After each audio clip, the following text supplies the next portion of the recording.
Muito obrigado por este convite. Sem perdermos mais tempo, as pessoas que estão aqui são conhecidas, também está ali atrás. Eu passava a palavra ao Dr. Alcindo Maciel Barbosa.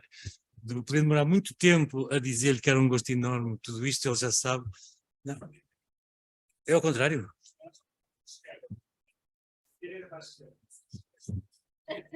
Ok.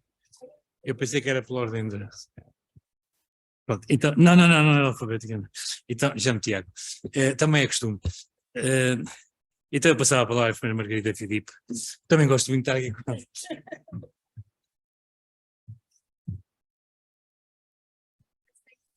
Eu pensei que ia pensar esta questão aqui. Agora já percebi.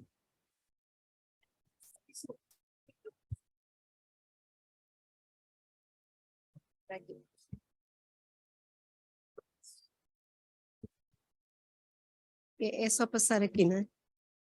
Então, bom dia a todos, bom dia não, boa tarde, espero que tivessem almoçado bem, que estejam pelo menos despertos para poder estar aqui um bocadinho a ouvir-nos. Eu, antes de começar, queria fazer aqui uma declaração de interesse. Enfim, a experiência que eu vou aqui relatar e o que eu vou falar sobre a unidade local de saúde, sobretudo a de Matosinhos, onde eu trabalho, é da minha única responsabilidade. Eu não estou aqui a representar nem o Conselho de Administração, nem a instituição, nem nenhum grupo profissional. A responsabilidade é exclusiva da Margarida Filipe e queria que eu entendesse desse modo. Por outro lado, permitam-me, eu não sei se eles já chegaram, antes de mais, e antes de cumprimentar até os colegas da mesa, dirigir um cumprimento muito especial à doutora Maria de Belém e ao doutor Pinho da Silva, que estão aqui, se não estão, estarão aqui. Estão aqui, está aqui a doutora Maria de Belém, penso que o doutor Pinho também estará por aí. Que, no fundo, são os grandes responsáveis do que é a organização deste tipo de cuidados e desta instituição, que foram os líderes que tiveram a coragem de implementar este modelo de organização de cuidados e que me permitiram participar também desde a sua gênese, porque na altura estava eu ainda muito jovem, com menos de 20 anos, na Administração Regional de Saúde do Norte, e permitiu-me viver o que é este tipo de organização desde o seu início. Eu ia então começar, ver se isto passa.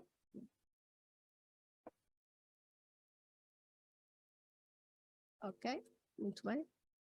Isto só para nos situarmos um bocadinho, nós estávamos no fim da década de 90. E no fim da década de 90, como agora e como há 100 anos atrás, como referiu o professor Fernando Araújo, já havia uma discussão muito grande sobre os enormes desafios que a saúde tinha. Desafios esses ligados à sustentabilidade do SNS, ao acesso, à intervenção do cidadão, à insatisfação, às novas necessidades em saúde. Tudo isso era uma preocupação que já havia no final da década de 90 e que persiste passado 20 anos, e como vimos na intervenção do professor Fernando Araújo, pouco se fez a partir daí, ou seja, e o que se fez não foi suficiente para ir de encontro ao que é a preocupação das organizações e sobretudo das pessoas. Nessa altura, como eu dizia no início, eu peço desculpa porque não cumprimentei os colegas, mas como já fazemos aqui parte do mesmo painel, passei logo à frente e pedi ao professor também, Henrique, que quando tivesse a chegar o meu tempo me interrompesse, porque posso ir um bocadinho para além disso. Quando faltarem 3 minutos, eu aviso aí depois. Muito bem, muito bem. Até porque eu não tenho muita coisa para dizer. Ao longo da manhã, várias intervenções focaram a importância da reorganização dos cuidados e mesmo o que foi os ganhos deste tipo de organização. De qualquer maneira, A OLS, né, em 99, surgiram várias reformas, fruto dessa preocupação que o Ministério da Saúde tinha em pôr cá fora modelos, vários modelos, pudessem responder, ou pelo menos pudessem ser testados para se ver qual era o caminho efetivo que tínhamos que prosseguir.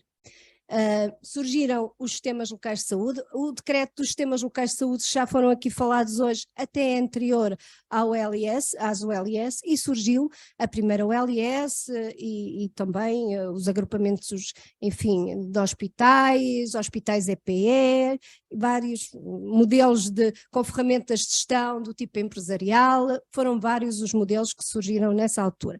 E muitos deles, ou a maioria, surgiram no Norte. Isto também, enfim, tenho que dizer isso, também já foi referido, as lideranças são sempre muito importantes e a capacidade de agarrar nas coisas e fazer acontecer, e isso o Dr. Pinho da Silva tinha, e foi nesse sentido também que nós tivemos a capacidade, eu digo nós, também fazia parte da equipa, de poder não só discutir, como implementar alguns modelos aqui no Norte. Os sistemas locais de saúde, saiu a legislação, estava previsto para Viana do Castelo, enfim, mudou as lideranças locais e nacionais e lá se foi o modelo. Infelizmente no nosso país tem acontecido muita coisa assim.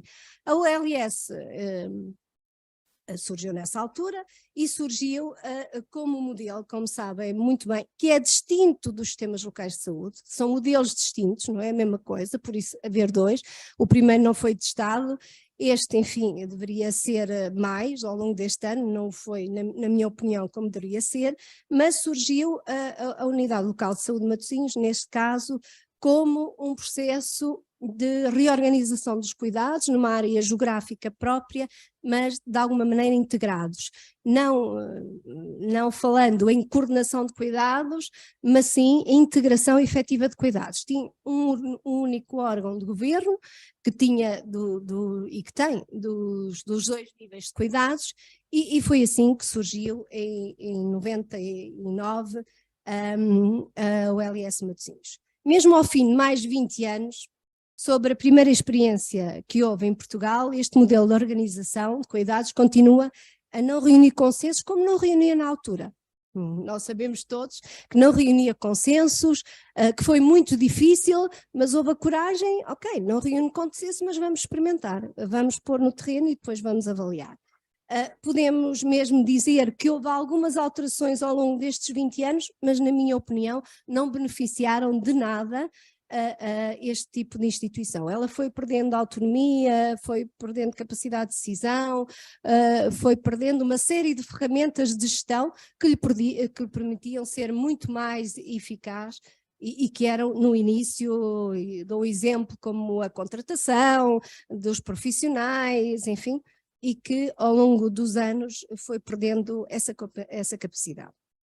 Não obstante vários estudos académicos que já foram realizados, podemos dizer que ainda não houve uma verdadeira avaliação formal destas unidades, deste modelo de organização, pelo que estão por apurar os benefícios efetivos decorrentes da sua aplicação em Portugal e os problemas que subsistem. No entanto, experiências internacionais deste modelo, enfim, têm-nos dito que há dificuldade, sobretudo, na insuficiência da informação clínica. A informação clínica não é única e é muito difícil, e continua ao fim de 20 anos a ser muito difícil ter essa informação. Que há dificuldade na integração clínica, sobretudo na integração médica, dos cuidados médicos e não tanto dos outros profissionais de saúde, desalinhamento entre o modelo de financiamento e a contratualização de objetivos. Em Portugal, podemos dizer que os problemas são os mesmos e que, para além disso, na minha opinião, continua a haver problemas relacionados com a dicotomia entre os cuidados hospitalares e os cuidados de saúde primários. Não conseguimos de todo, na minha opinião, integrar verdadeiramente essas respostas aos cidadãos. Disso são exemplos que termos, mais uma vez, por exemplo, duas direções clínicas no órgão de governo destas organizações. Não me faço duas direções clínicas médicas, a direção da enfermagem é única, as direções médicas são duas, uma para os cuidados de saúde primários, outra para a área hospitalar. Não prevejo e não acredito que possa haver verdadeira integração se não olharmos de uma única forma. Isto não está em causa quem é o diretor clínico que estiver. Para mim, ser um cirurgião, um ortopedista, um médico de medicina geral e familiar é exatamente a mesma coisa. Tem que olhar as necessidades do cidadão do ponto de vista integrado e não cada um para si e somar. Continua a haver resistência à mudança. A partilha de competências entre os vários profissionais, isso não é um problema só das OLS, é das organizações de saúde em Portugal. Continua a haver muita resistência nessa partilha, a falta de instrumentos de gestão adequados e por aí adiante. Bom, mas perante isso eu resolvi, para ser mais sintética, senão perco-me um bocadinho, fazer aqui uma análise SWOT do que é, na minha perspectiva, os pontos que temos fortes, e também as nossas fraquezas e também as nossas oportunidades. Em relação ao ambiente interno, eu considero, e volto a dizer que isto é a minha opinião, enquanto profissional trabalho há muitos anos nesta estrutura, também tive 12 anos no Conselho de Administração da OLS de Matosinhos. No meu ponto de vista, a administração única é uma força dentro da organização, para ter a capacidade de governo executivo, não é um governo de coordenação, é um governo executivo de toda a instituição e de poder atuar perante isso. A centralização dos órgãos de apoio à gestão e à logística, tudo isso cria eficiência na organização, maior garantia de continuidade de cuidados. Nós desde muito cedo, mal surgiram as primeiras equipas de cuidados continuados integrados, sentimos a necessidade da resposta ser 24 horas, não sei se há alguma no país que funciona 24 horas, as de Matosinhos funcionam desde o início 24 horas, foram-se alargando em função das necessidades que fomos sentindo na nossa comunidade deste tipo de resposta. A nossa equipa de cuidados, de cuidados paliativos é uma equipa que é constituída por internistas, médicos de família, enfermeiros dos cuidados de saúde primários, enfermeiros hospitalares, e é única, não temos duas, não temos a comunitária e a hospitalar, é única.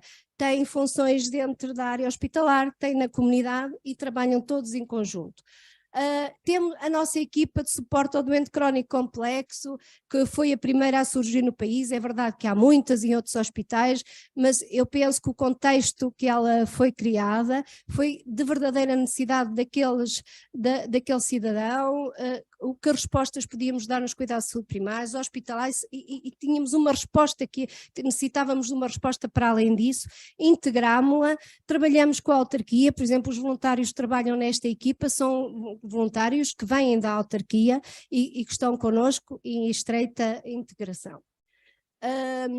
Os processos a integração de processos administrativos e muitos clínicos também, e maior satisfação, eu considero, dos profissionais e sobretudo dos utentes. Ainda hoje de manhã tínhamos aí um utente, por acaso era da OLS Matosinhos, e que classificou imediatamente, como viram, de 5, e ele não é funcionário, não é colaborador da própria OLS, e isso deixa-nos muito felizes. Mas temos muitas dificuldades, temos dificuldades de integração clínica, sobretudo por causa dos sistemas de informação, há resistência à mudança, com pressão, enfim, dentro da própria organização também há resistência à mudança, a dicotomia que eu já vos falei e também a partilha de competências que já falei. Em relação ao ambiente externo... 3 minutos, não é? Sim. As oportunidades são sobretudo na centralidade dos cuidados, garantindo melhor percurso do doente e com maior satisfação. Fomos muito adeptas quando o professor Sá Clarides veio ter connosco de imediatamente implementarmos também o plano de cuidados, o nosso plano individual de cuidados e trabalhar para isso, e depois ele em termos externos não avançou, nós fizemos um próprio, trabalhamos com ele e deu-nos muita satisfação. Melhor níveis de desempenho na organização e no sistema de saúde, respostas mais adequadas a nós na oferta e na procura do mercado de saúde e articulação com o poder local, facilitada, como hoje de manhã a doutora Luísa aqui também explicou.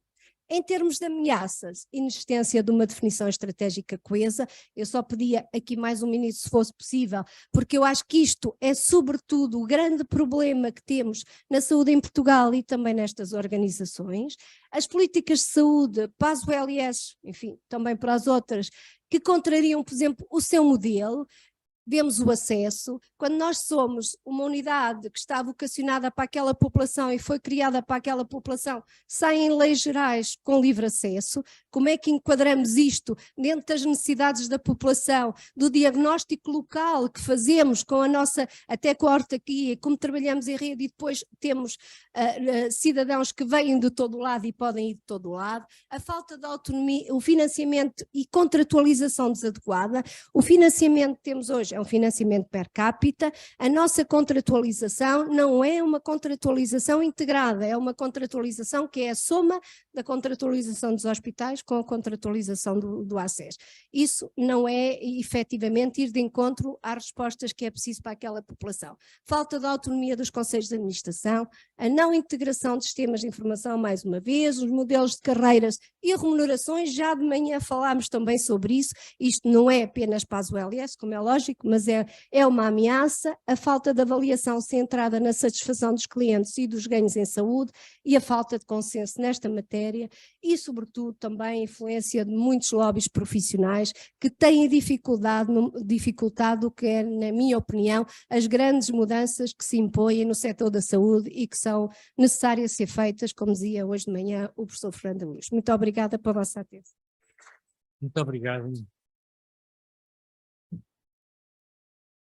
Então, se podemos passar à segunda apresentação, que é fatores críticos de sucesso no centro hospitalar, a apresentação do caso do Hospital São João. Eu, por acaso, gosto disto, do Hospital São João. Sofia.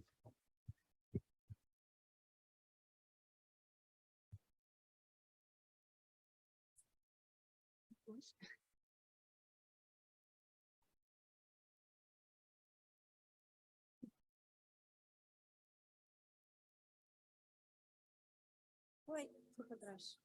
E agora para trás. Isso. Bem.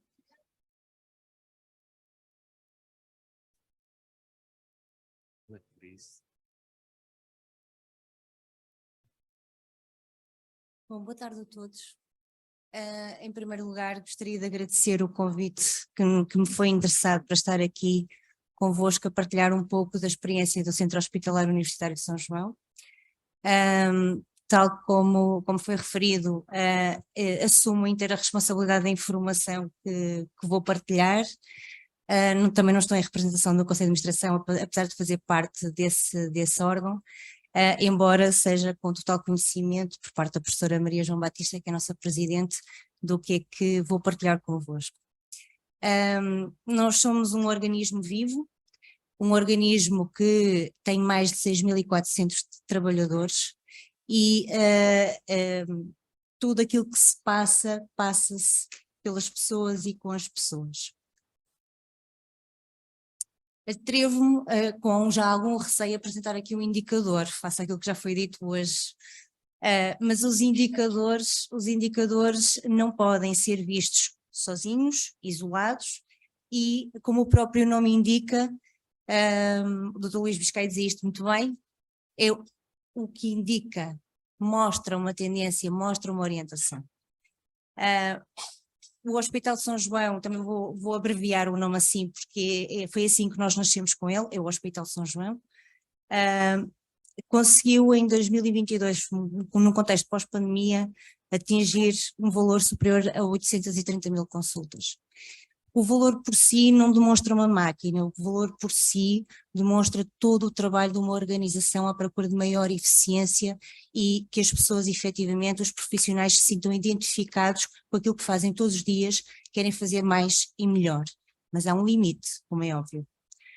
O indicador por si não diz nada em 2022, mas se observarmos a tendência dos últimos anos, este aumento do número de consultas associado a outro indicador que tem a ver com a redução do número de doentes em lista de espera, acaba já por nos orientar por uma informação em que o hospital está a responder de uma forma cada vez mais adequada àquilo que é a procura das pessoas desta entidade. E chegámos mesmo ao final do ano com 0 doentes a aguardar por consulta com mais de 365 dias. E isto deve-se ao esforço dos profissionais. Voltei a fazer aqui uma ageirinha. Também relativamente à atividade cirúrgica, gostaria de partilhar este orgulho convosco. O hospital efetivamente atingiu um número superior a 50 mil cirurgias ano, e sendo desta forma responsável por mais de 17% da atividade da região norte e de 8% da atividade a nível nacional.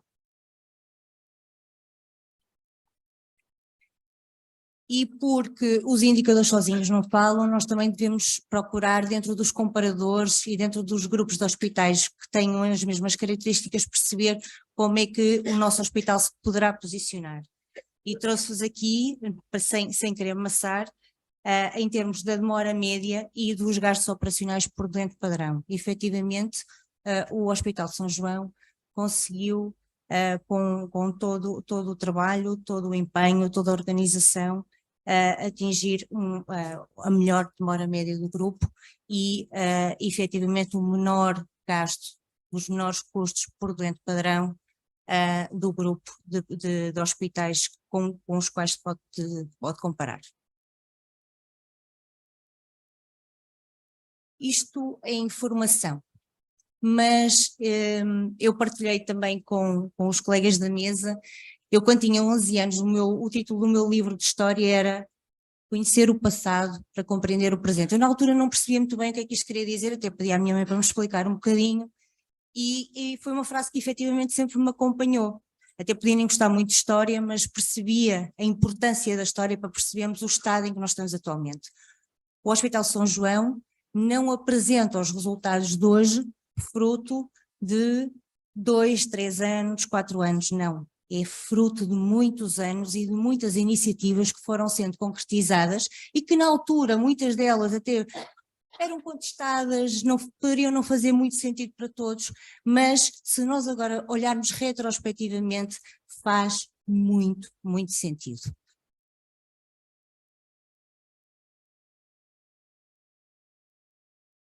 Atrevi-me a dividir isto em dois períodos históricos, 2005, 2019, já vamos perceber porquê, e a partir de 2019.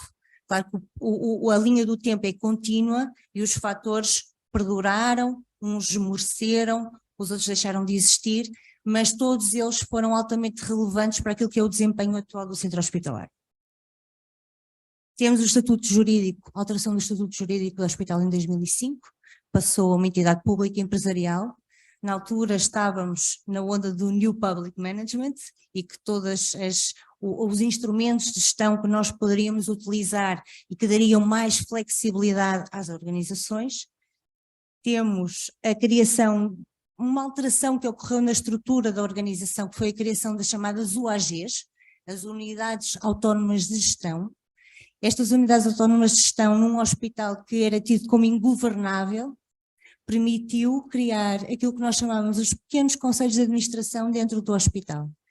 E esses pequeninos órgãos também colegiais conseguiam, portanto, dividíamos por medicina, cirurgia, urgência, psiquiatria, etc.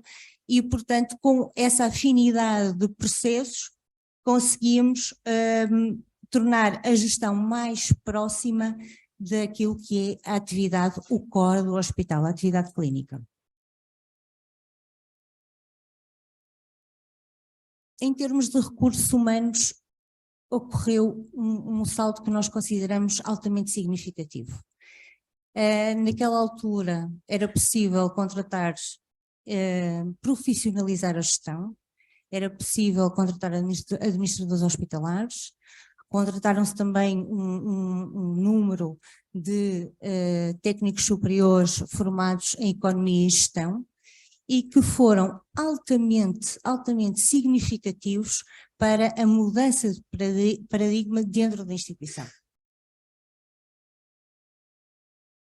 Foi possível clínicos e não clínicos conciliar interesses, encontrarem pontos em comum e começarem a trabalhar e a tentar uniformizar a sua linguagem.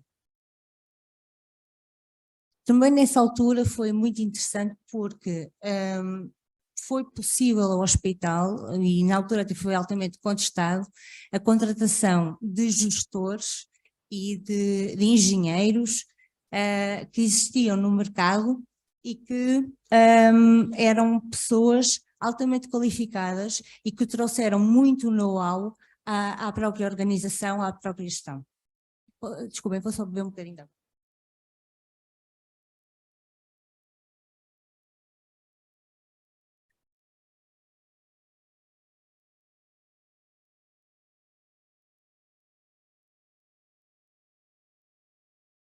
Peço desculpa.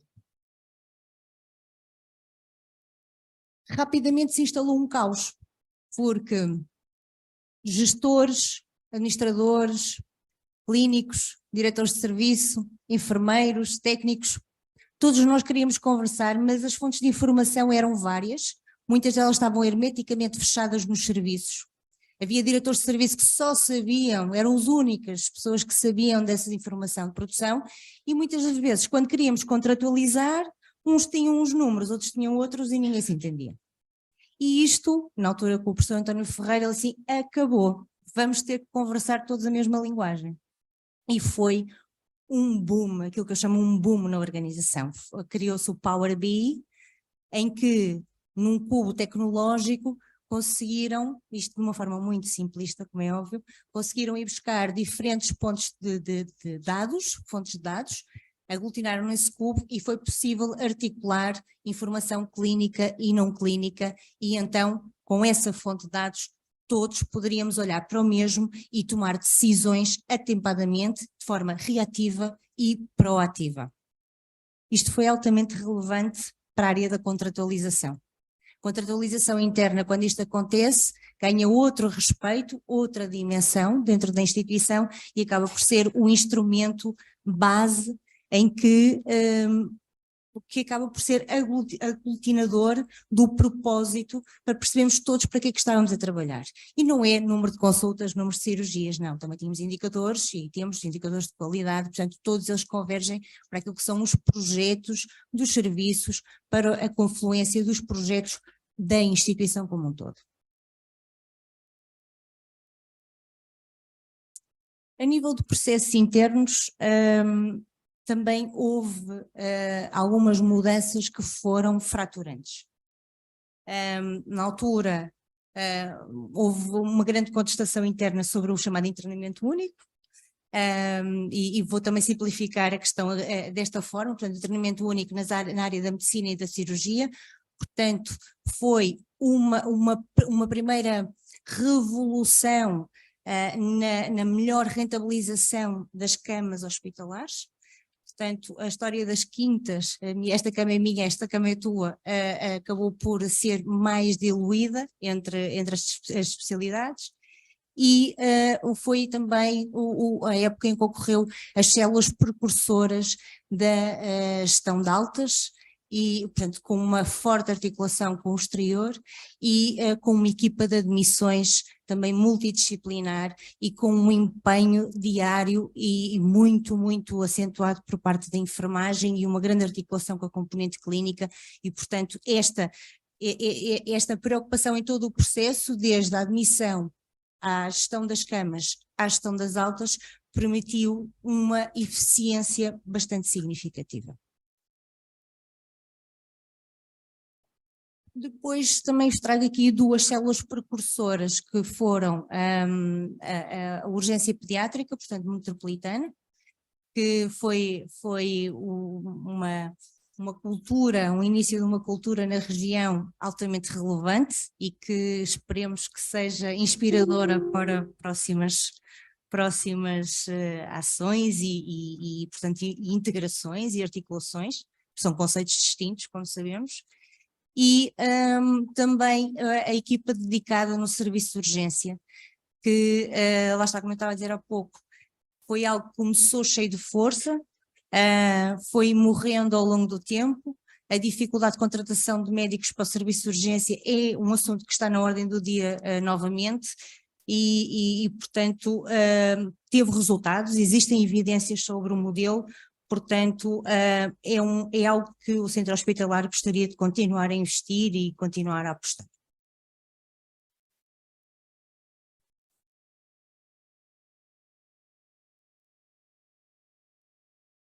A partir de 2019, temos uma novidade, que é o Plano de Atividades e Orçamento. Este Plano de Atividade e Orçamento acaba por ser um instrumento que confere a possibilidade de uma maior autonomia do hospital na gestão da sua atividade, tem uma perspectiva mais a médio prazo, portanto para o triênio, e portanto sendo um instrumento construído e partilhado com todo o hospital, em diferentes dimensões, porque também é aquilo que também faz mais sentido para cada uma dos serviços, dos grupos profissionais, essa informação, é um instrumento que começa a criar cultura e começa a criar o propósito e a missão também. O investimento também associado e que foi altamente retomado, porque nós sabemos também o período histórico que antecedeu de muita retração de investimento, quer em recursos humanos, quer em equipamentos, infraestruturas, e portanto nós demos uma nova alavancagem a este processo, em que fomos identificar o que estava em curso de necessidades identificadas, consolidarmos e trabalharmos isso com os serviços em âmbito de contratualização e plano de investimento, e com a tutela, como é óbvio, e portanto demos um incremento e a visibilidade aos profissionais que isto é possível acontecer e que vamos fazer, e mesmo em triênio triênio de pandemia, não paramos este processo. Portanto, foi sempre algo que foi das nossas preocupações, precisamente para dar melhores condições aos profissionais, melhor consideração por todos, melhores condições para os doentes, porque sabemos que isso é um fator crítico para que os profissionais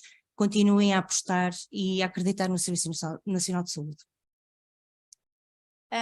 Eu coloquei aqui a produção adicional, porquê? Porque a produção adicional, infelizmente, é o único mecanismo atualmente do qual os hospitais dispõem, que podem efetivamente ainda ser atrativos aos profissionais para produzir um pouco mais e, sobretudo, para recuperar no pós-pandemia produção e, portanto, e atendimento e listas de espera que estavam-se a agravar significativamente. E, portanto, também o Conselho de Administração procurou, dentro daquilo que eram as regras do jogo, utilizá-las da melhor forma para, com as equipas, apostar neste mecanismo. Também foi feita uma grande aposta nos centros de responsabilidade integrados, portanto, praticamente anualmente tem sido aprovado um por ano. Temos os centros de referência que está aqui neste período temporal, mas também já vem do anterior, portanto é uma aposta em que os profissionais percebem que há uma melhoria da qualidade assistencial e até de reconhecimento entre as diferentes instituições e, portanto, é um modelo com o qual também se identificam e que gostam. Obrigada, Sr. Professor. Temos aqui também um fator identificado que é uma cultura de escuta ativa. Estes pormenores são aqueles que parecem os mais intangíveis, que até parecem ridículos nós falarmos neles, mas é o Conselho de Administração estar com as pessoas, responder a um mail, responder a um telefonema, marcar uma reunião quando as pessoas identificam essa necessidade, seja a nível individual, seja a nível de representação de um serviço, seja de uma UAG, todas as pessoas têm que ter uma resposta, e isto foi sempre sendo uma preocupação. Parece ridículo, mas não é. Acreditem que não é. E ter também mecanismos de cultura de feedback, que é as pessoas perceberem para que é que estão a trabalhar. Portanto, há pequenas coisas como o relatório de atividades, que pode ser divulgado, ou reuniões mensais em que são reportados os resultados que as unidades e os serviços têm tido e o que impacto é que isso tem na instituição e, portanto, criar um diálogo permanente e agendado e periódico para que as pessoas entendam para que efetivamente estão a trabalhar. Em termos de comunicação externa também é sabido por todos que foi uma das apostas desde 2019 do Centro Hospitalar de São João. Nós tínhamos duas preocupações em termos de comunicação externa, era mostrar o que era bem feito, porque as pessoas também precisam de saber o que é bem feito, e através desse processo aumentar a motivação dos nossos profissionais. Porque se forem dadas boas notícias, se forem trabalhadas boas notícias, a própria percepção dos profissionais sobre a instituição onde trabalham acaba por ser também positiva e eles próprios também ficam mais satisfeitos. E portanto tínhamos estes dois drivers a funcionar, o que se intensificou com a pandemia, não é? E finalmente, para terminar, e porque este ficou mesmo para o último do Covid, porque eu não queria deixar colada a questão Covid. O Hospital de São João é muito mais do que a resposta Covid. É inequívoco que foi um período que também ajudou a reforçar a percepção social da qualidade do trabalho que é desenvolvido. E a aposta aqui foi na antecipação dos problemas, como foi subejamente transmitido pelo professor Fernando Araújo na altura. Portanto, antes das coisas acontecerem, nós já tínhamos planos, já tínhamos articulado com as equipas, já tínhamos reunido várias vezes. Portanto, adaptativo, também um modelo adaptativo que é, podemos não ter uma resposta A, que é a resposta habitual, mas temos que procurar outras soluções para que os princípios, a proteção, a resposta não fiquem comprometidos. E outro A, que esse é o meu A, que é o A dos afetos, porque os profissionais perceberam que não estavam sozinhos. E quando nós temos este respeito e também o recebemos deles, são aquelas pequenas coisas que eu volto a dizer, parecem ridículas, mas são altamente relevantes no processo, porque somos pessoas, não somos máquinas. E muito obrigada.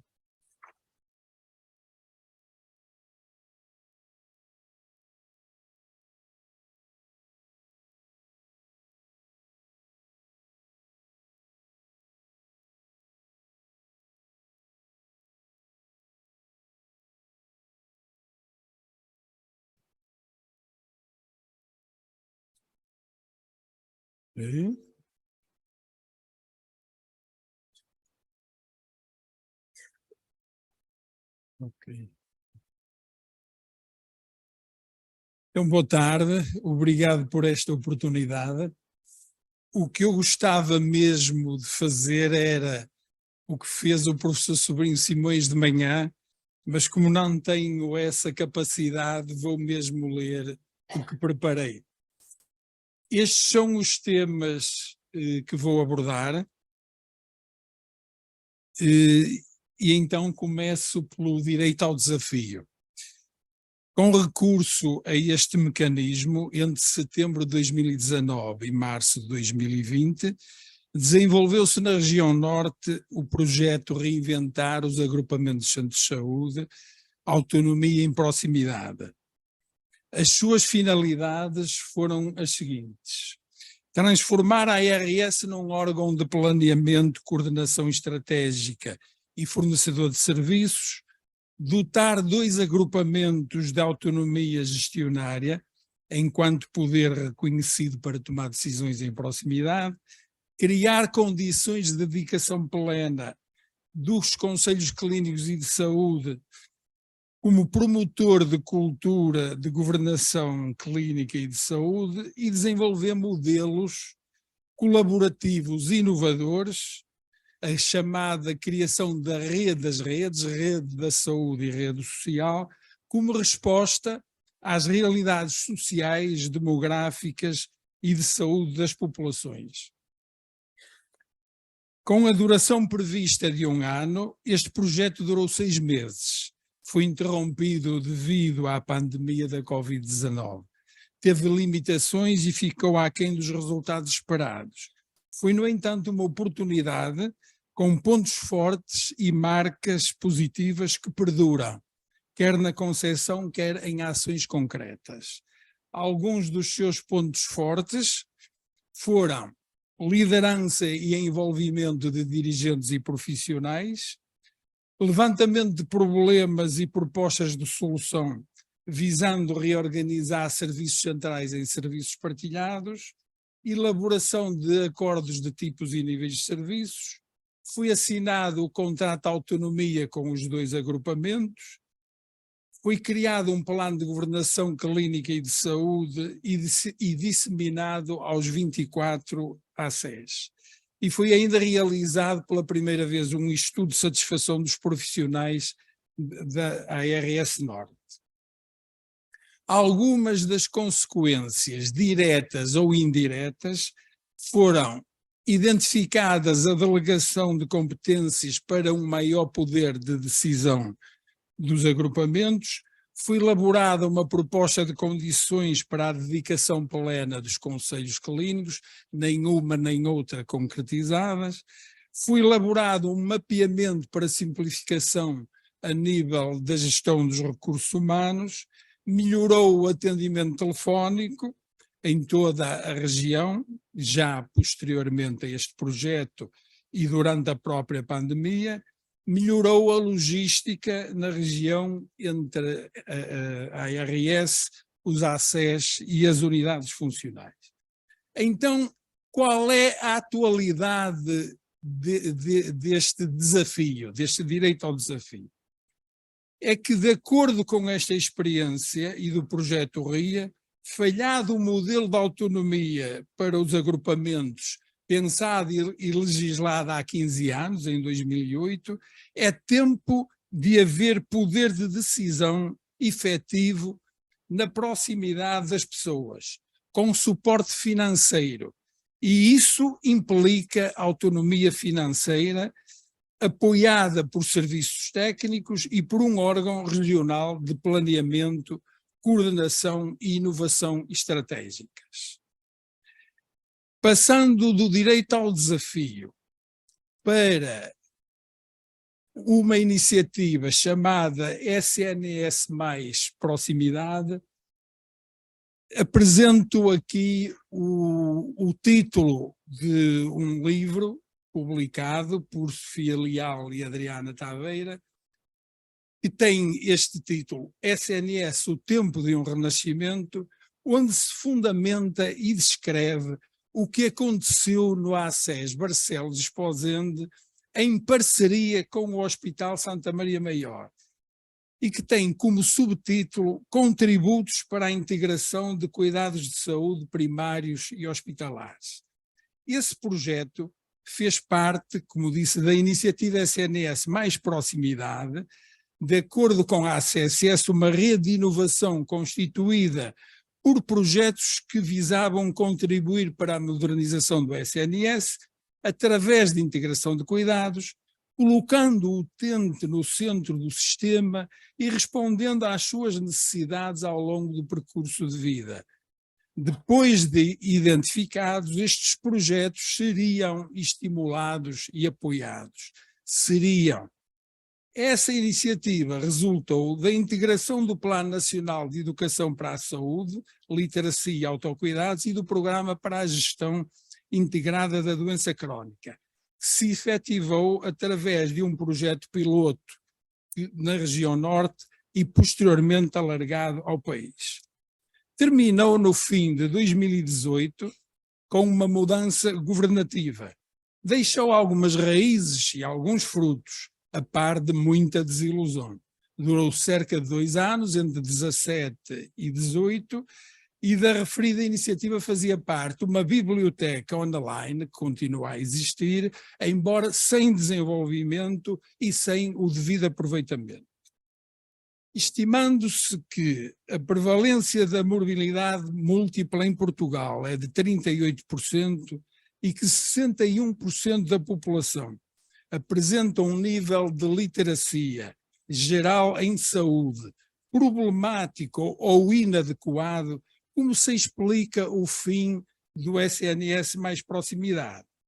A evidência demonstra que quanto maior for o nível de literacia, melhor será o estado de saúde do indivíduo e, consequentemente, menor e mais adequada será a utilização dos serviços de saúde, assim como a despesa daí decorrente para o próprio e para o SNS.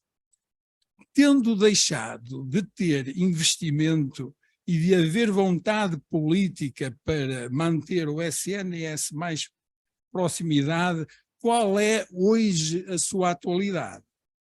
Faz todo o sentido retomar, continuar e cultivar iniciativas como aquela de cooperação entre agrupamentos e hospitais, continuar bons exemplos como os das unidades coordenadoras funcionais e apostar em sistemas locais de saúde como meio de promover e de dinamizar a rede das redes, a rede da saúde e a rede social, de promover e integrar a saúde localmente em todos os níveis de cuidados e em todas as políticas locais.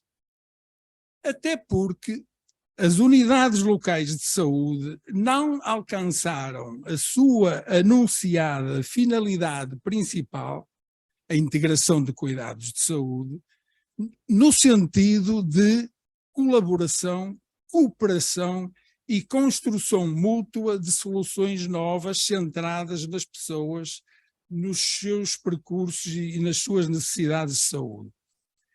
Impõe-se paralelamente um plano estruturado, nacional, uma robusta e continuada campanha de literacia em saúde, com forte presença em todos os meios de educação e de comunicação da sociedade portuguesa. Passando ao terceiro tema. Do passado e da experiência da reforma dos cuidados de saúde primários, projetos como o direito ao desafio e iniciativas como o SNS Mais Proximidade questionam-nos acerca de quais são as diferenças entre estes, com uma curta duração, uma vida limitada, e quais são as semelhanças com a reforma dos cuidados de saúde primários, se é que existem. A reforma dos cuidados de saúde primários nasceu em 2005, 2006 e manteve a sua continuidade, suportada em princípios, valores e propostas nascidas dos profissionais, em desafios e experiências adaptativas e ainda em legislação construída a partir dessas mudanças previamente treinadas. Apesar de todas as dificuldades, hesitações, atropelos e faltas de apoio, apesar das mudanças de governos, é hoje uma realidade com resultados inequívocos, fruto da adesão, participação e atratividade junto das populações e dos profissionais de saúde. Os primeiros anos da reforma foram um tempo de enorme desafio, quer aos profissionais, quer às equipas, no arranque de grupos alfa, RRE e das primeiras USF, que se candidataram e fizeram o que nunca antes tinha sido feito, que muitas vezes decidiram e muito menos vezes perguntaram o que fazer, inovando, influenciando a legislação, interpretando-a e aplicando-a, e ainda estimulando muitos outros desenvolvimentos, de que é exemplo o BI-CSP, criado a partir do BI-USF. O direito ao desafio deve ser uma ferramenta de inovação, a par da agenda da produção e socioafetiva das equipas, particularmente em situações como a atual, após a pandemia, com problemas novos e a exigir soluções novas. O potencial das USF e das suas equipas multiprofissionais é asfixiado quando são desviadas do núcleo duro da sua missão clínica e de saúde, quando são submetidas a regras ou normas rígidas e uniformes, quando são torturadas por mecanismos mais ou menos técnico-informáticos. O que terminou e não se repetiu desde 2008, e é necessário mais do que nunca, e não existe ainda, é uma equipa de missão, uma estratégia participada, a confiança e valorização dos trabalhadores, o incentivo a uma nova explosão do mundo USF, de criatividade, de reorganização, de resultados, de sorrisos. É preciso investir nos segredos do êxito da reforma dos cuidados de saúde primários. Equilíbrio entre direitos e compromisso com o serviço público. Equilíbrio entre satisfação dos profissionais e dos utentes. Equipas capazes de zelar pelo serviço público como se fosse seu, porque sendo nosso, esse zelo tem de ser ainda maior. Perspectivando o futuro... Bernardo, 3 minutos, pode ser? Quanto? 1 minuto, pode ser? Vai ser mais um bocadinho. Desculpa, mas eu fiz um negócio aí com o Alcinda e ele deu-me 2 minutos. Portanto, eu não vou falar desta realidade, mas está tudo escrito e fica depois disponível. Sobre o futuro, o que tenho para dizer poderá ser mais importante. Portanto, dê-me mais uns minutos. A salvaguarda e transformação do Serviço Nacional de Saúde tem de ser global e a todos os níveis, o que não aconteceu até aqui. As mudanças nos cuidados de saúde primários não foram acompanhadas pelos hospitais, apesar de previstas na estratégia de finais da década de 90, e estão aqui pessoas responsáveis pelo desenho dessa estratégia na altura.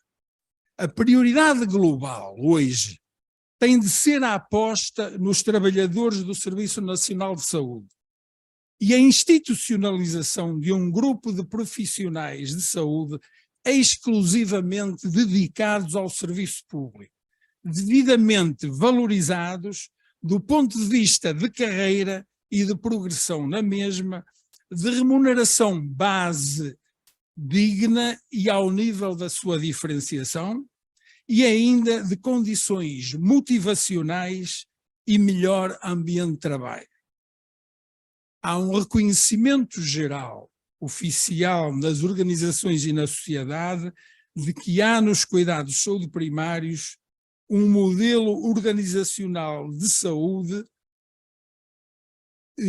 polarizador de melhores resultados e que deve ser generalizado, o modelo B de USF. Passados 17 anos da publicação do Decreto-Lei 298/2007, há que pensar quais foram os fatores principais para o seu êxito e definir como o generalizar, o que muito irá contribuir para completar a cobertura da população portuguesa com equipas de saúde familiar. Rever este decreto com um novo prazo para junho deste ano e generalizar o melhor modelo requer uma transformação e uma estratégia que defina as suas metas, de novo, com uma vasta participação e experimentação que permitam desbravar caminhos nunca antes percorridos. É disso que se trata. Dizia uma portaria em 2007 que as USF, as Unidades de Saúde Familiar, configuram um modelo organizacional leve e flexível que se contrapõe às tradicionais estruturas hierárquicas e burocráticas de poder e de decisão vertical. Como vai longe esse conceito quase poético e de flexibilidade. Estava errado, ou o que está errado é o caminho, entretanto, percorrido com sobrecarga, alienação, apreensão e desilusão? É a pergunta. Generalizar o melhor modelo é possível e requer o seu aperfeiçoamento, requer desburocratização e a criação do registro de saúde eletrónico centrado na pessoa, requer o primado da clínica e da saúde, a valorização da relação, da consulta, como momento único e terapêutico, e a reinvenção da contratualização, como estímulo à melhoria contínua do desempenho e de resultados em saúde. Vou passar uma parte à frente, para não abusar. Mas está escrito, portanto, depois podem ler. Portanto, no fundo, são mais 2 ou 3 parágrafos em que se explica detalhadamente o que é preciso fazer para generalizar a transformação dos cuidados de saúde primários. Requer melhorar os dispositivos de apoio a nível nacional e local, o desenvolvimento da governação clínica e de saúde e da autonomia financeira dos agrupamentos. Requer outras medidas relativamente simples, condições para conselhos clínicos de saúde dedicados, desenvolvimento do plano individual de cuidados, como suporte à produção de saúde pelo próprio cidadão, efetiva atribuição dos incentivos institucionais em nome do rigor, concursos que não desperdicem um património valioso como são os médicos de família, entre outros. Então, as equipas das unidades funcionais, a par da dimensão centro de saúde e dos seus agrupamentos, num contexto de governação, apoio, avaliação e aprendizagem, são capazes de encontrar as soluções, manter e construir melhores resultados. Existem nas velhas e nas novas gerações lideranças, competências, conhecimento, propostas concretas e capacidade de as executar. Aproveitem-nas. As oportunidades não são eternas. Estou convicto, mesmo para terminar, que deixo para o debate algumas ideias importantes para construirmos em conjunto uma visão coletiva e alcançar metas que realizem os desígnios de Alma Ata há 45 anos, como a participação dos indivíduos, famílias e comunidades, ou a integração de políticas sociais e económicas, e para virmos a realizar objetivos do milénio definidos pela Organização Mundial de Saúde, como os de parcerias multissetoriais e de capacitação. Disse-nos o Porto Saúde, em 2016, e lembro que o livro existe e vale a pena consultar, é muito grande para ser de cabeceira, mas na secretária e de vez em quando ir lendo. E era a altura para um grande salto na saúde. 2016. Não aconteceu. O que está a acontecer hoje com os recursos humanos era perfeitamente conhecido. Não foram adotadas as devidas medidas. Apesar de tudo, digo o mesmo hoje, os Estados Gerais, no Porto, esta iniciativa e outras da Fundação, estão a ajudar a criar condições para que esse grande salto ainda venha a ser possível. Mas para isso tem de contar com cada um e com todos nós. Muito obrigado.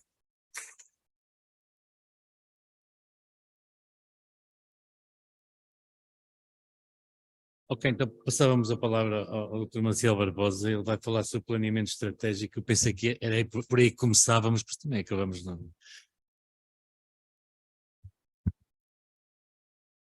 Caro Henrique Barros, meus colegas de mesa, meus senhores, naturalmente eu quero, primeiro que tudo, agradecer a pessoa do nosso Vítor Ramos o convite que a Fundação SNS me faz e na pessoa do António Lochner, da equipa operacional do Norte, desta iniciativa, primeira de várias, os convido para estar aqui e participar neste esforço de analisar as realidades locais transformadoras. A mim cabe uma tarefa que queria já fazer um ponto prévio. Não perfilho, não milito nenhuma corporação do norte contra o sul ou do sul contra o norte. Porque vou ter que fazer aqui um pequeno resumo, uma pequena análise do porquê de que no norte há algumas iniciativas que têm sido desenvolvidas primeiro do que o resto do país, mas acreditem que não é por qualquer vício mesquinho de personalidade. Nos últimos meses, os meios de comunicação social do país deram visibilidade às afirmações de altos responsáveis políticos de que, passo a citar, no Norte as instituições de saúde funcionam melhor. Pela minha vida profissional, que decorreu na grande maioria na região Norte e com diferentes níveis de responsabilidade, eu posso afirmar que confirmo a veracidade desta afirmação. Isto é uma opinião meramente pessoal. Não fiz nenhum grupo sociológico nem antropológico da saúde para podermos medir, nem a colaboração aqui exigente que sabe medir resultados. Não tive essa oportunidade. Isto é uma leitura pessoal de um profissional de saúde que trabalhou 40 anos na região norte. Quando olhamos um bocadinho para trás, nesta análise a posteriori, e num exercício rápido de contabilidade, consegui contabilizar cerca de 30 iniciativas, excluindo naturalmente todas as experiências piloto que foram decididas fazer no Norte, provavelmente já porque se era reconhecido implicitamente ao Norte alguma capacidade de concretização. Já essas não são contadas. Esta lista é longa e diversificada. Algumas destas vivências ganharam visibilidade porque foram inovadoras a nível nacional, devido à unidade local de saúde, Matosinhos. Outras porque foram de tal forma concebidas e estruturadas que garantiram um funcionamento efetivo, mais eficiente e sustentado ao longo dos anos, como aquela que é mais conhecida, a das urgências metropolitanas, onde já irei mais a seguir.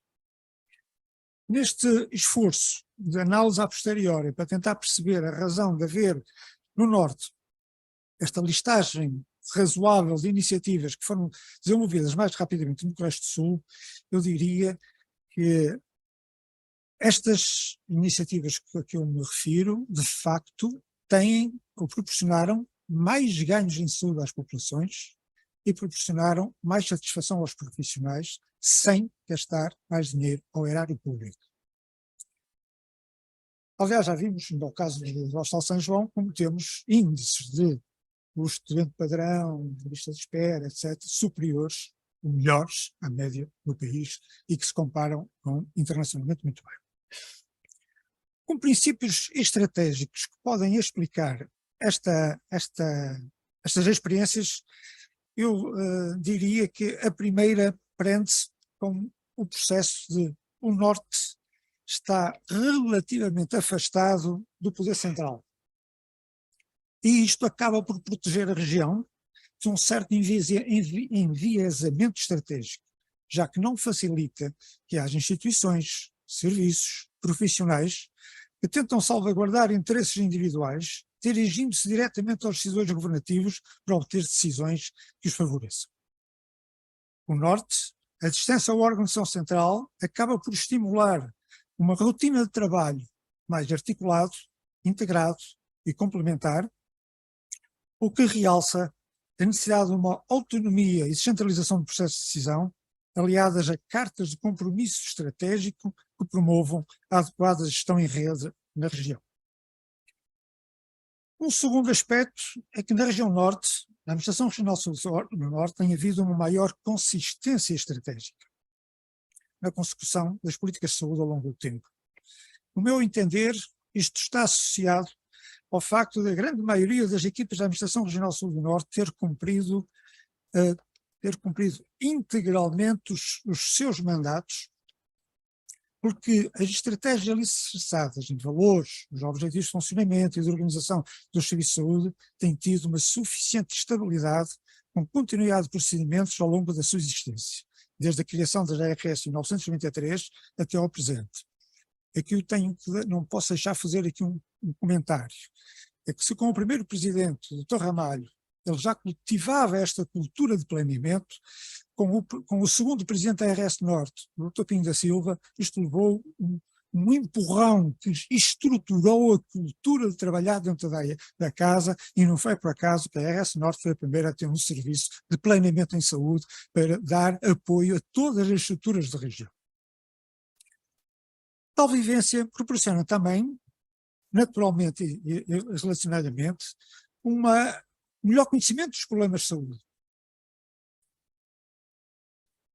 Melhor conhecimento dos problemas de saúde, melhor conhecimento entre os responsáveis das instituições, sejam centros de saúde ou sejam hospitais, o que gera uma maior confiança mútua entre eles, o que, por seu lado, potencia as oportunidades de melhoria de funcionamento dos serviços, da maior adequação dos mesmos às necessidades de saúde da população e até da inovação na implementação de decisões a nível regional. Diria, todos, instituições, profissionais e cidadãos têm de ser envolvidos nos processos de discussão e decisão das políticas de saúde, sempre e só na perspectiva de servirmos a população, servirmos a coisa pública, como já aqui foi dito hoje de manhã. Em terceiro lugar, e por outro lado, a quase totalidade dos agentes da ARS Norte tem pugnado por esta atitude de planeamento estratégico. Estratégico dos serviços, estratégico de avaliação dos resultados, do prestar contas com transparência das atividades, seja das ARS, seja de todas as suas instituições de saúde que acabam por estimular. Daqui resulta uma consulta de pensamento estratégico e de consistência na planificação de metas, objetivos e recursos, tendo em conta os diferentes determinantes, o que induz previsibilidade e um potencial replicativo positivo com impacto nos serviços e nos profissionais. Eu tento de exemplo a publicação permanente e a atualização permanente do perfil de saúde da região norte, os planos regionais de saúde, os planos locais de saúde, os relatórios de atividades ARS, dos hospitais, dos ACES, das ULS. Perante um novo desafio ou uma velha dificuldade, sente-se sempre, por parte de todas as instituições, de todos os responsáveis e profissionais, o zelo em vestir a camisola do SNS, o serviço do interesse público, o interesse em prestar mais e melhores cuidados que proporcionem mais saúde às populações. Sempre senti isso em todas as funções que exerci. As urgências metropolitanas são com cerca de 20 anos de existência, com total previsibilidade e sem falhas no seu funcionamento, são um bom exemplo disso. Todos ganham. Ganham as pessoas, ganham os serviços, ganham os profissionais, ganham a SNS, ganham o Estado.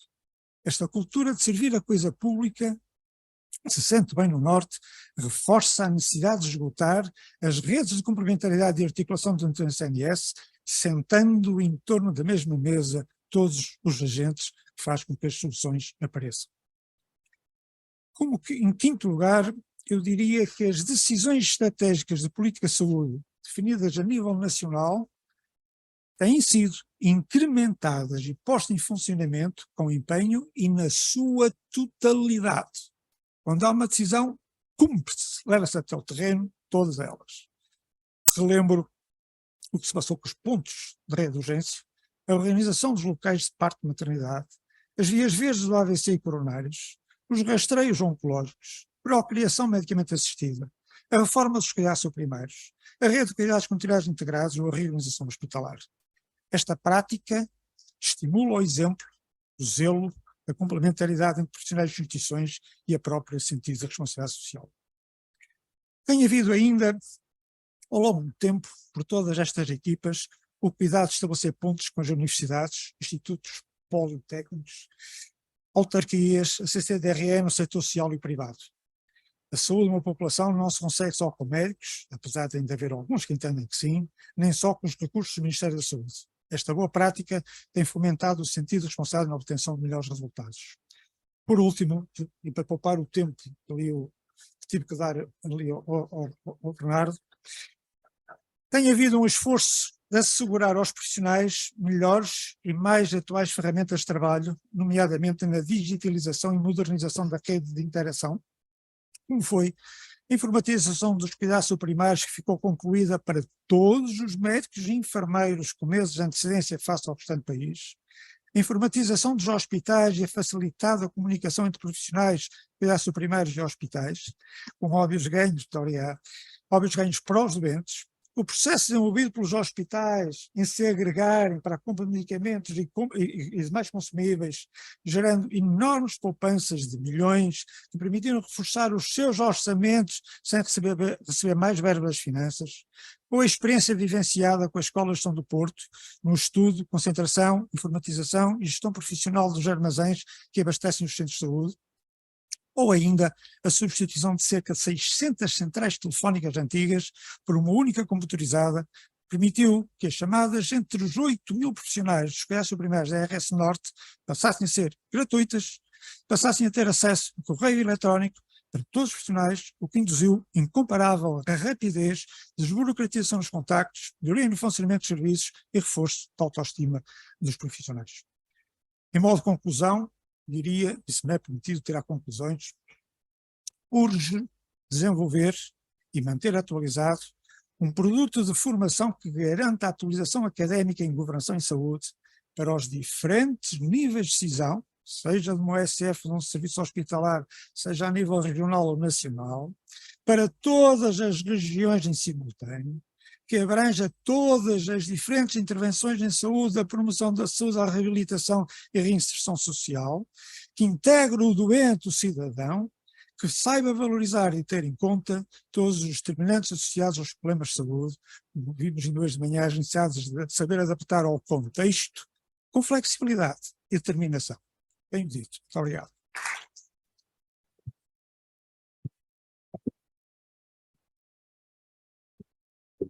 Muito obrigado, como sempre. Né? Bom, eu queria cumprimentar a doutora Maria de Belém e, na pessoa dela, todos os presentes e agradecer este convite para estar aqui. E dado o tempo, estive para fazer aquilo que a Maria de São Machado chama de fazer de vaquinha no presépio, ou seja, calar-me e desaparecer. Mas, apesar de tudo, não consigo, portanto vou roubar os 3 minutos, porque o Loster tinha-me dito que eu tinha tempo também para dizer as minhas asneiras pessoais. Então, gostava de dizer o seguinte, só como temas, primeiro, eu só ouvi falar de doença, não ouvi falar de saúde, definitivamente. Claro que se pode dizer, quando a casa está a arder, não é altura, não é altura de discutir como é que se previnem os incêndios. Mas eu gostava de lembrar que o Beveridge fez o Serviço Nacional Inglês em plena guerra, e a Thatcher deu cabo dele em plena paz. Tenho que fazer aqui uma declaração de interesse, não é que estão a pensar, é outra, que é a seguinte: eu sou daqueles que fico contente quando dizem que tenho um preconceito ideológico. Eu tenho um preconceito ideológico em relação ao Serviço Nacional de Saúde. E esse argumento do preconceito ideológico é, no mínimo, uma armadilha em que não se pode cair, porque o preconceito é bilateral. Não sei porque é que o meu há de ser pior que o dos outros, não sei se é pior, se é melhor, mas é o meu. E acho que não vale a pena discutir por aí. Porque o problema que coloca o Serviço Nacional de Saúde é que, e assim é que eu percebi, entendi, era bastante mais novo quando ele apareceu, é que ele respondia a uma coisa que para mim era central, é que um português em qualquer lado tinha os mesmos direitos. Isso pode implicar fechar instituições, pode implicar explicar às pessoas que não é possível ter um centro de saúde em cada esquina, um hospital em cada lado. Mas quando eu era médico, Portugal chegou a ter tentar ter 5 centros de transplante hepático. E estas coisas não desapareceram. O outro problema que é interessante é toda esta linguagem, para usar a linguagem da gestão, não é? Market driven. A gente pode pô-la, mas tem que levar até ao fim. Se isto é uma lógica de mercado, quem a tem não quer que lhe faltem os clientes, portanto interessa que estejamos doentes. E se não houver doenças, como já o velho Molière ensinou, inventam-se, que é a maior parte da carga de doença que nós temos. Claro que há aqui uma outra coisa que é histórica. Hoje mostraram-se aqui as gerações, eu estou na transição de gerações, mas nós não vivemos as alegrias dos gloriosos 30 anos entre o fim da guerra e o primeiro choque petrolífero. E, portanto, os portugueses da minha idade e mais velhos que eu perceberam bem que lhes faltou qualquer coisa e querem consumir saúde. E é preciso explicar-lhes que a saúde não é um bem transacionável, é um direito humano. E também é preciso perceber que não basta mostrar a pirâmide demográfica invertida, é preciso saber o que é que fazemos aos imigrantes. E deixem-me dizer-lhes o seguinte, há um índice, o MIPEC conhecem seguramente, que é um índice que compara umas dezenas de países, em Portugal é dos países melhor para a imigração. Sabem qual é o ponto em que nós pontuamos pior? Saúde. Portanto, há responsabilidades que nós precisamos ter, e há erros que não, convinha não repetir. Eu gosto muito daquilo que o professor, gosto muito do professor em si, mas de algumas coisas que ele diz, e ele tem posto ultimamente muito esta tónica no saber fazer. Claro que não haja por trás disto nenhuma piadola, como aquela piadola, quem sabe faz, quem não sabe ensina, que ela é um exemplo. Mas por acaso, nessas relações entre hospitais e faculdades de medicina, é muito clara esse problema e convinha também não fugir dele. Agora, no livro que o Bernardo falava, está lá escrito isso muitas vezes, nós somos bons a fazer diagnóstico, depois não fazemos o que é preciso fazer para mudar os diagnósticos. E às vezes eu começo a convencer-me que andamos tanto à volta do diagnóstico porque não queremos é que as coisas mudem de facto. E, portanto, espero que este tipo de reuniões não seja para isso. E, para acabar, diria o seguinte. Há 3 determinantes fundamentais da saúde e, portanto, da doença. Neste momento, ou melhor, há muitos mais, mas dos 3 que contam, neste momento já se fala nos determinantes sociais da saúde. Mas temos esquecido dos 2 que são os fundamentais, que são os interesses comerciais e a política. E enquanto não formos a eles, isto não vai lá. E agora passo-vos a palavra, não é para comentários tão longos como o meu.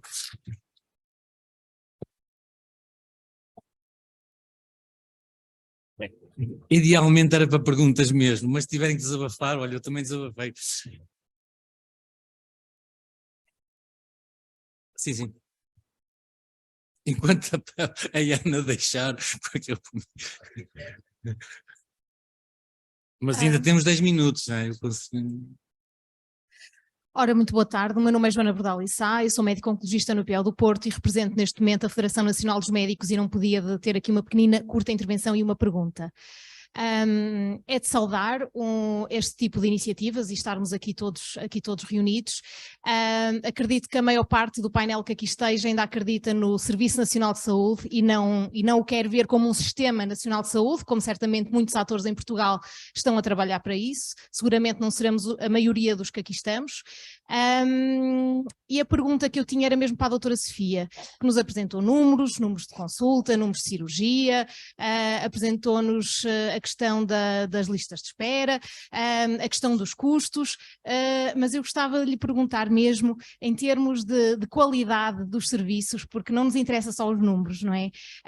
Portanto, o que nós produzimos acho que não pode ser visto só numa lógica de uma empresarialização, por assim dizer, portanto nós não somos fábricas de ver doentes, não é? E gostava de perguntar em termos de qualidade desses números que nos apresentou, como é que isso se traduz em melhorias, quer para a população, para a doença, mas também para a saúde, como falou o professor Henrique Barros, que é um aspecto muito importante, e também a questão da qualidade dos próprios profissionais de saúde, os vários, nomeadamente os médicos, como é que os médicos conseguem hoje em dia, tendo em conta todas as circunstâncias, e nós sabemos que eles estão a sair todos os dias do Serviço Nacional de Saúde, como é que se garante que eles tenham qualidade e condições de trabalho dignas para poderem ter uma vida profissional e uma vida pessoal mais articulada?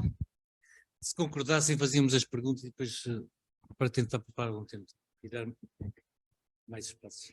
Então, boa tarde. O meu nome é Alexandra Fernandes, eu sou médica de família no ACES Almada Seixal e coordeno desde o início do ano passado uma resposta, uma tentativa de resposta da melhor qualidade possível aos 45.000 utentes do Concelho do Seixal que não têm equipa de família atribuída. E nesse sentido, nós, para podermos sobreviver e eventualmente evoluir, precisávamos de usar o direito ao desafio, esta possibilidade da lei, porque não está previsto na lei algumas condições de que nós precisamos simplesmente para poder sobreviver.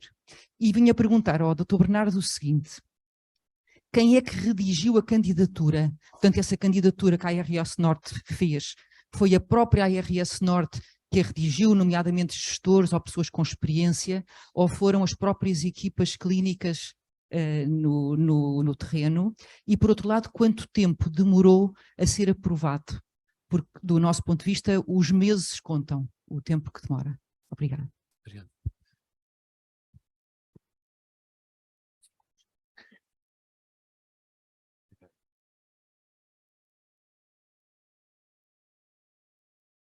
Obrigado, professor.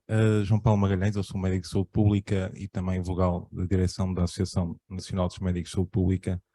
O professor já fez o favor de comentar grande parte daquilo que eu iria dizer, mas efetivamente saudar a Fundação por esta conferência e colocar a tónica no transformar o SNS, e efetivamente esta transformação requer um duplo investimento urgente.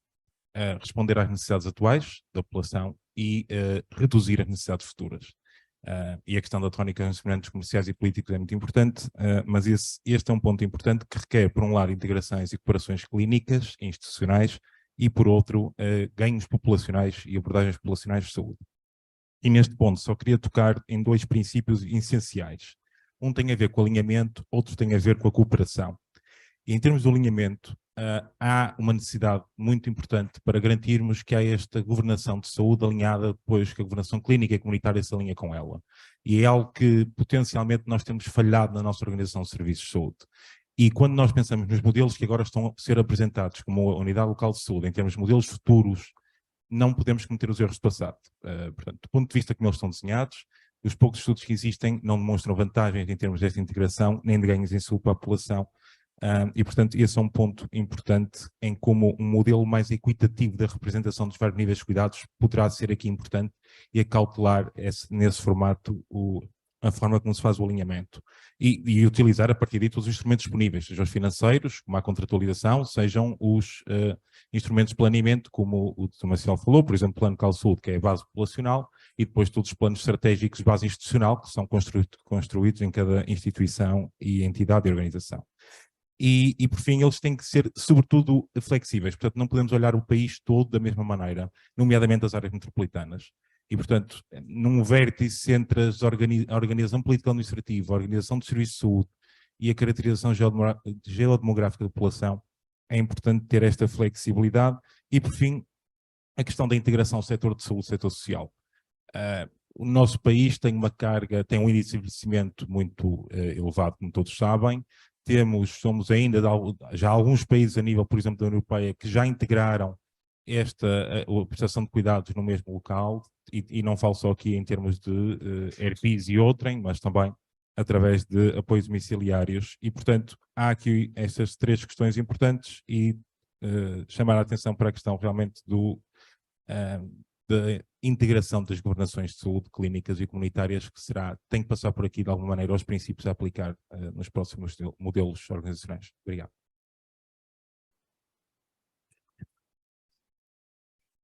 Ok, se não há mais nada, então eu passava aqui as perguntas e os comentários para a Sofia e para o Bernardo diretamente questionados.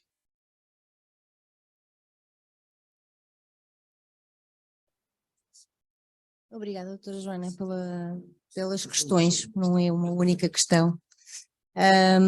De facto, há aqui uma pergunta relacionada com a medição da qualidade, e quando nós estamos a falar em qualidade, nós temos que perceber a dimensão da qualidade que é pretendida, os resultados em saúde, que é aquilo que eu depreendo da sua questão, e os resultados em saúde não são exclusivamente resultados da ação de um hospital, por maior que ele seja. Portanto, há aqui uma série de dimensões, de atores, de intervenções em diferentes níveis, que todos eles contribuem positivo ou negativamente para esses indicadores de qualidade.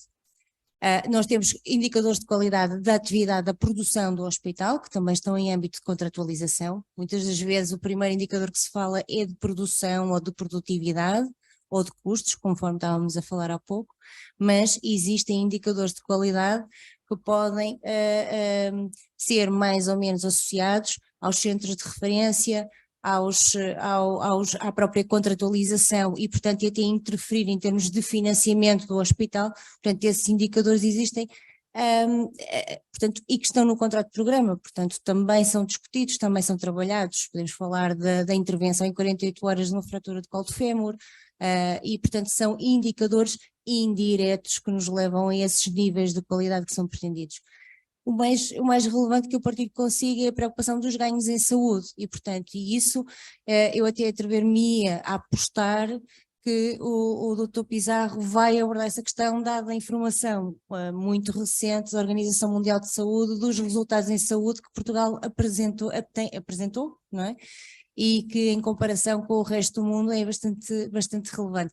Portanto, espero sinceramente que essa abordagem seja ainda feita hoje, porque ela é muito melhor em números do que eu.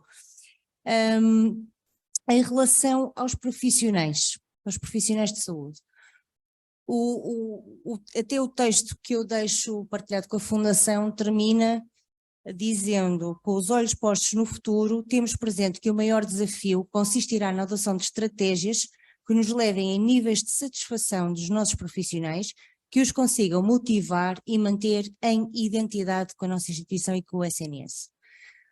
Ou seja, nós neste momento, e estamos a iniciar um novo mandato, a nossa maior preocupação é identificar quais as estratégias, quais as ações que poderemos adotar por forma a continuar a investir no nosso capital humano.